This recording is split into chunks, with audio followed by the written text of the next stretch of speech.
stepped inside the power structure, and you can turn things around that way. But if you don't have people that are qualified, and you're not going through the civil service system, and you're not taking the exams, don't expect somebody to come running out to say, hey, join us and make sure that you're part of our staff. Mr. Thomas, if I'll stop you right there. What I meant is, folks like you, what are you looking for? When you're building towards, like, you're hiring a consultant, or you're building, you know, there's folks that sit on your board, or you're hiring, because it's within the agencies. What I'm alluding to is the generation lost, which means that there's a lot of folks from these communities that have gone to college, gone to graduate school, been involved at the community level, and now they're looking to work with you and in a role where they can be instrumental inside of the agency. So it's not so much from the outside, but actually from within. Well, I'll tell you what I did. We have the most beautiful office in all of state government, because it is my thesis that nobody in their right mind is going to choose to work for government right now. So we have a beautiful office in a high-rise in San Francisco. We also have an entirely Mac office.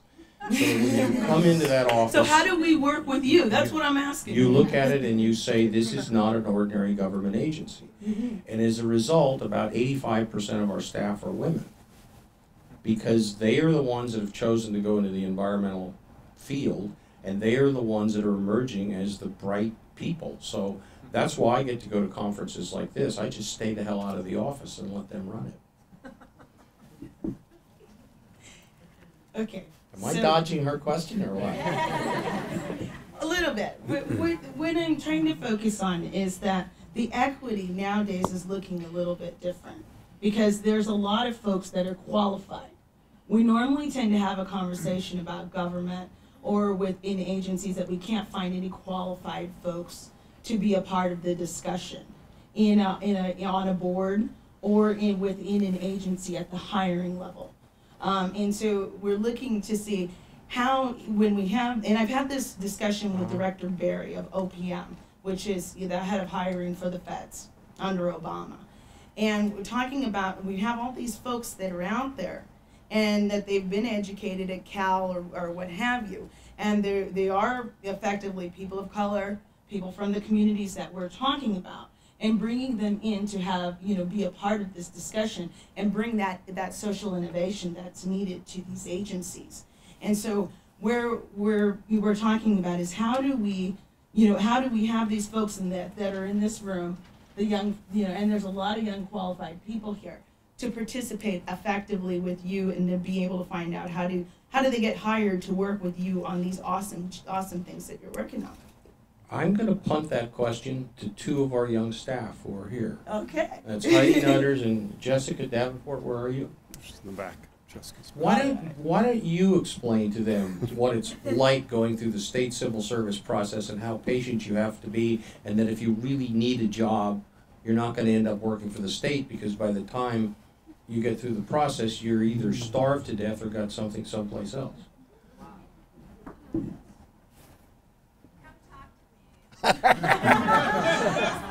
the white papers that we're creating nowadays, but that these papers, that we're actually bringing in a diverse staff that brings the social innovation, that brings the ideas that actually make things real, so that we are actually building resilience in.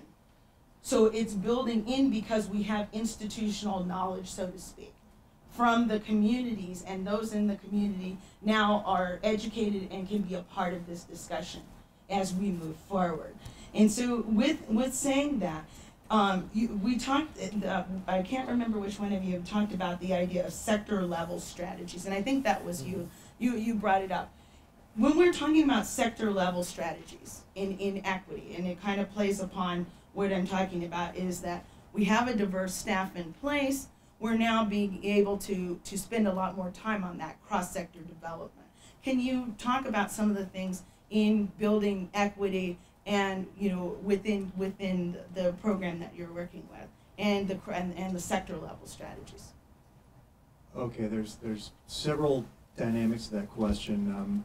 First of all, just a background. When I'm talking about sectors and their strategies, it's an organizational framework that we've been using to try to grasp the issue.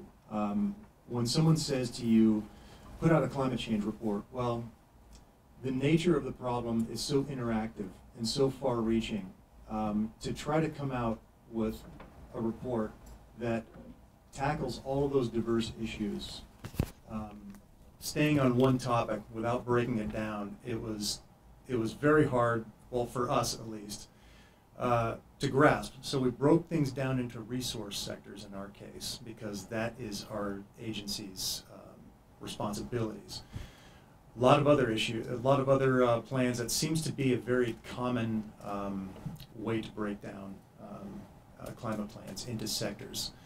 How that goes into equity issues, to a great extent depends on the impact and its interactions with the resource areas.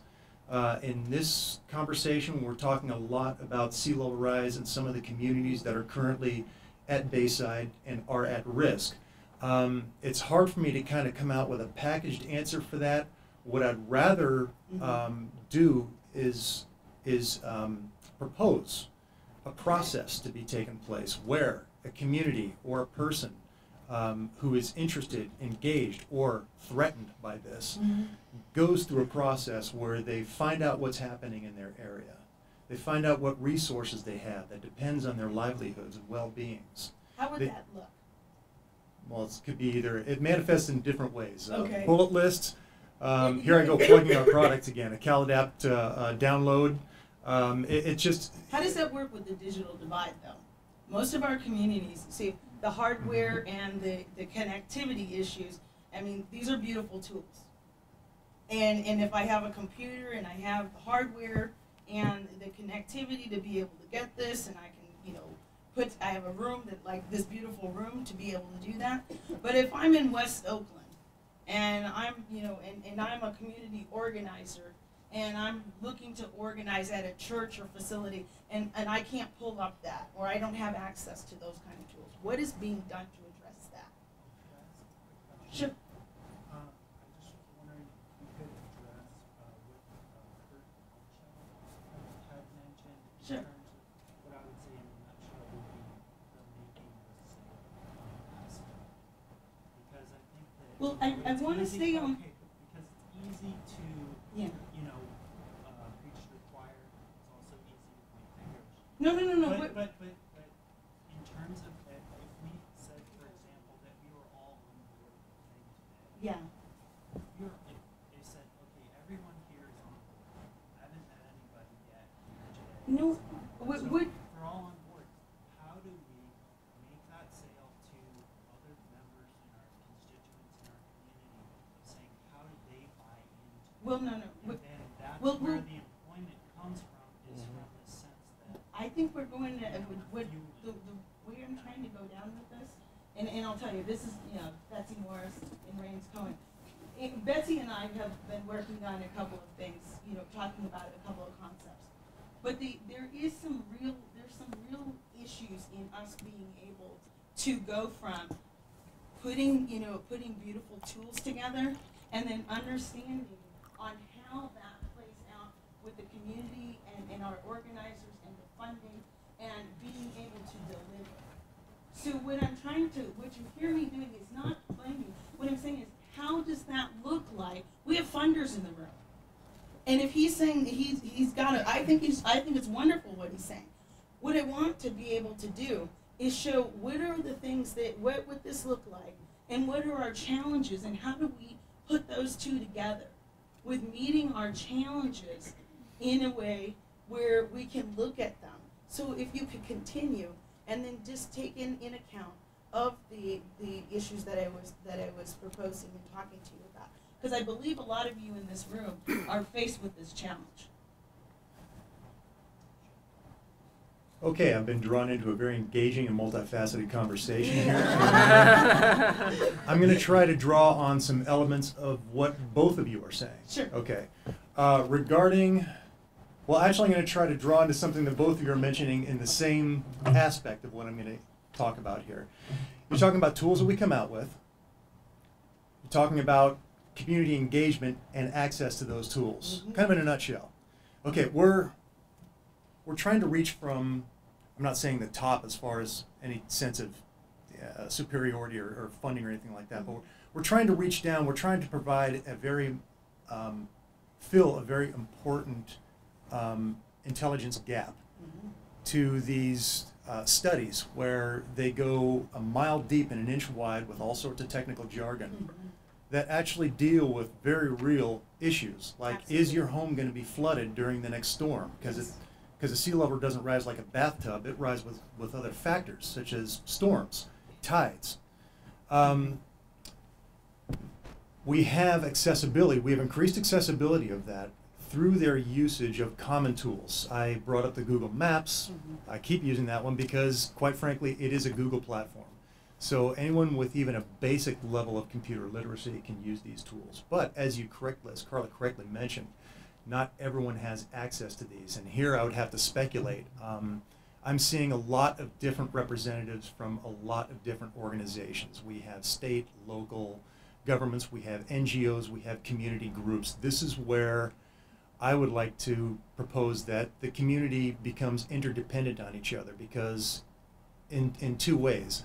You're going to increase your intelligence base, you're going to fill gaps in planning, in abilities and skills and knowledge that you normally couldn't have. Plus, you will have someone, if you engage other people in the communities, you will find somebody with that ability to use the tools that we have tried to reach down and make easier to take this information and turn it into real problems that you can solve. That is, I can only answer aspects of your question, Sure. but hopefully that is something that is real and can be applied. Well, maybe you can chime in. I've got a practical, and this was the perfect timing for me to come here today, because we're about to form some advisory groups for different That's what I like. subject topics. Okay? Fabulous, fabulous. I finished when they said finish and didn't get to this punchline. So, Awesome, awesome. So we're gonna, it's gonna be a mix of academic. It's looking at the research and looking at the impacts research and looking at the potential strategies in different areas. So in public health, in ecosystems, in infrastructure, in energy and transportation, looking at what we know and ground truthing some of that. There'll be a series of things. Anyway, we're going to have these small working groups on each of these issues, and I'd be happy to work with Kirsten and others to get participation from folks in this room who are interested in participating in that thing as we move forward with our project. That's just one way, but that's a practical way we can work. Fabulous. Lindsay? So as someone who has sit on a number of advisory boards, with all due respect, I think those are very important. You can get a lot done through advisory groups, but I don't want to, I guess I want to continue to underscore what I see as being a fundamentally flawed structure of decision making that's happening at the regional agency that has the most power to date, because they control the purse strings. And what I'd like just to, I guess, make sure I state, because I wasn't able to in my overrun presentation, was just the importance of community organizing and of cross-sector coalition building to truly hold accountable decision makers. We're also very interested in, structural reform of MTC, but that's going to take legislation. We're also very interested in seeing Title VI and Environmental Justice Executive Order be enforced to its full extent. And if you're interested in that, the Federal Transit Administration is actually holding a hearing on revised guidelines this coming Monday. So if you're interested in attending that, they are asking that residents come and speak, and we need as many people to be there to say, this is important, and you have an incredibly important role to play here in the Bay Area to reverse what we've seen as being very unjust and racist and classist transportation decisions for way too long. So I guess I'll end with that. Thank you. Okay, we're gonna take a couple of questions. Take this lady right up here. You will introduce yourself to everyone and your question. Good afternoon, Marie Harrison with Green Action for Health and Environmental Justice. And take a look at this face. This is a face of frustration. I want you to understand, when you talk about bringing folks to these meetings, Yes. having them make an intelligent decision about their transportation needs, when I think that's 2 steps too far ahead for folks who didn't even know that it was becoming an issue because they're too busy worrying about their day-to-day. They weren't informed from the beginning. So how do I make an intelligent discussion about what transit needs to look like for me when I'm busy worrying about the company that's spewing garbage in my face, that's killing my child, my mother's dying from it, or my next door neighbor's dying from it. Yet I have to make an intelligent decision about something that no one put it in the newspaper, no one put it on the television, no one put it on the radio, no one slid a note under my door and said, you might want to take a look at this because it's going to impact your community.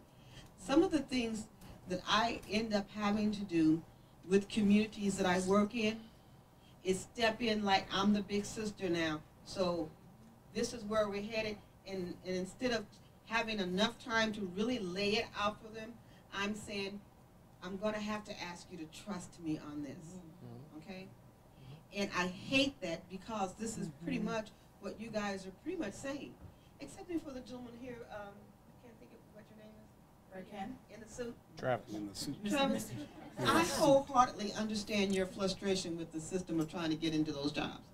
I have some very intelligent folks that live actually in my community that have been trying for eons to get into these positions, not only because it's a good paying job and it'll provide health care for me and my family, but because hopefully it'll allow me to make a decision about what you're doing that affects my life. And yet, they haven't gotten there yet. And if you are a frustrated person such as myself, through the interview, that shows, irregardless to what my credentials are. And I bite my tongue sometimes when I do interviews with folks. Not that I'm looking for a job or anything at this particular moment, but because I am frustrated because you don't see me for who I am. You see a little short black woman that has an issue with anger. It's not anger, it's frustration. And I keep telling folks, when I'm angry, everybody around me is going to know it without a doubt. So, you know, I don't know. Is there an answer for that? And this is what I was alluding to earlier.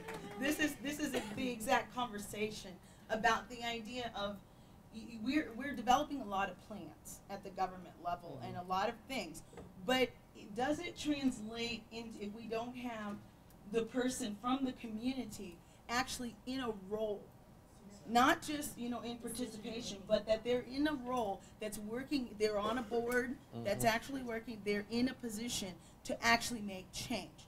Because right now, participatory, it is not participatory, and that's what you're alluding to.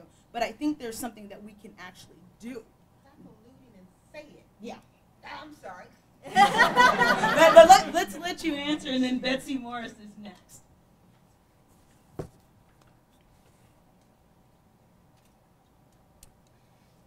Well, I think the short answer is we should sit down and work with you on your interviewing skills, subjugate your passion, and actually look and sound like a bureaucrat, and then you can get hired. No, seriously, I think that in essence what I'm hearing is a lot of people saying, look, you've got a power structure that is not representing our interests and is keeping us out. And you're asking the people who are running the power structure to figure out how to get you in. And I think the answer to that is you get yourselves in. You figure out what your interests are and you articulate them very, very carefully and loudly. Now you cited the failure of MTC. I will cite a success of MTC. When the new Bay Bridge was being designed and built, the first plans for it, they did the analysis and they said, it does not make one economic iota of sense to put a bike trail on the Bay Bridge that can just get you halfway across the bay. And the bicycle community mobilized, and they said, we don't care.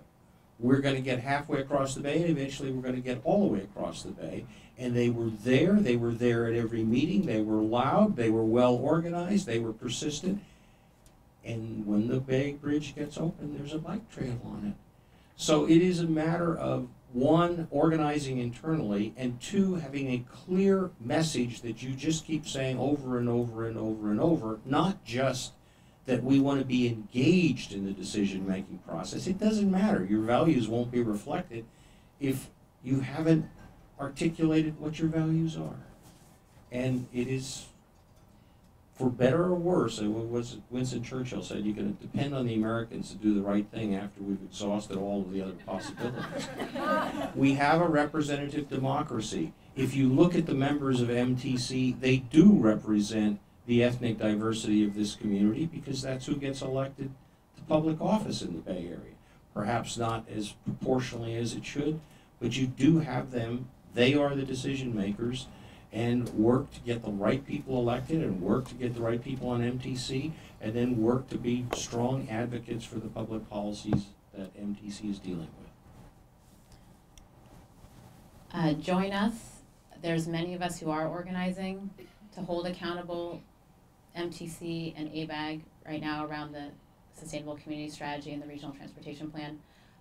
To the point about getting folks on boards and commissions, my organization also runs a Boards and Commissions Leadership Institute, which is focused on essentially supporting community members, especially those who are connected to community-based organizations, to take positions on commissions, on boards, and to be able to be very well versed in various topics like transportation, housing, economic development, climate justice, etc.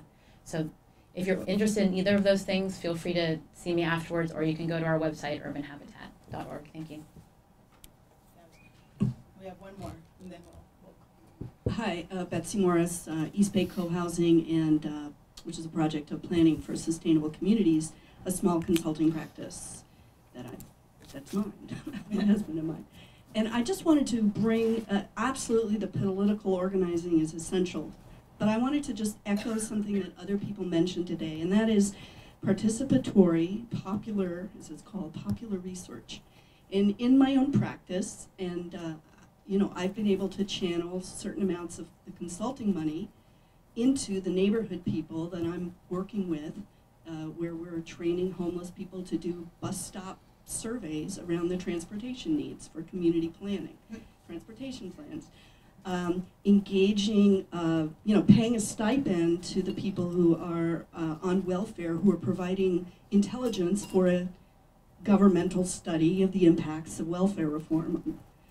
So these, and a number of the people who spoke on the earlier panel are involved in that kind of work. It doesn't have to be a volunteer aspect.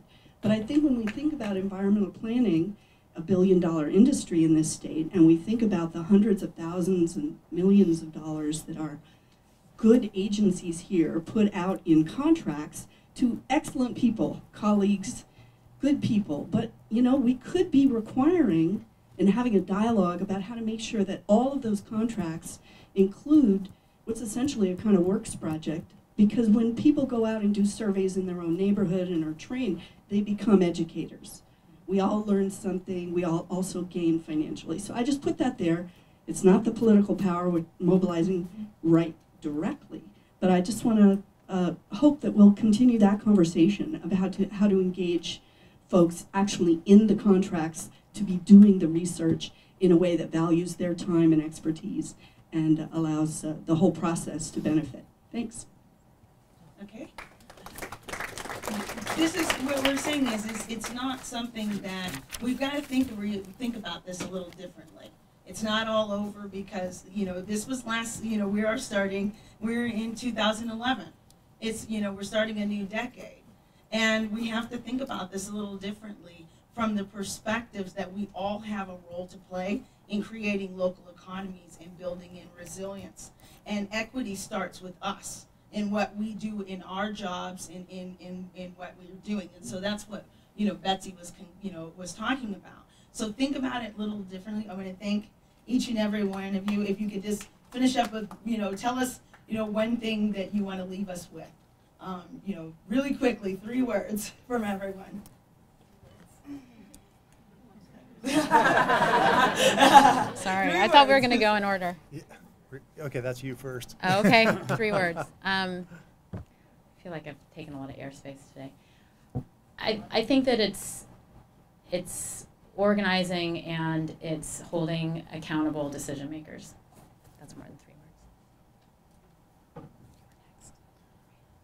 I heard a lot of repetitive discussion on just anyone can define their problems, and just using the thesis that a problem well stated is a problem half solved. Well, that starts a process. It starts a very important process.